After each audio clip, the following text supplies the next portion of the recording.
30 तारखेपर्यंतचा अंदाज आपल्याला पाहिजे होता. पाऊस सध्या विदर्भ आणि मराठवाड्याकडे उद्यापासून तिकडे वाढत चालेल त्याची अच्छा. इंटेन्सिटी.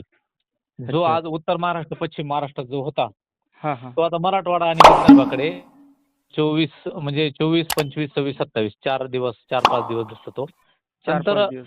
हां, अच्छा. नंतर 29-30 ला थोडा कमी होऊन परत एकदा 3, 4, 5, 6 जुलै तेव्हा पण पावसाची शक्यता चांगली आहे. बरं, बरं. हो. आणि सर पुढचा जुलै महिन्यामध्ये पाऊस कसा राहील? भरपूर आहे का कमी आहे पुढच्या महिन्यात?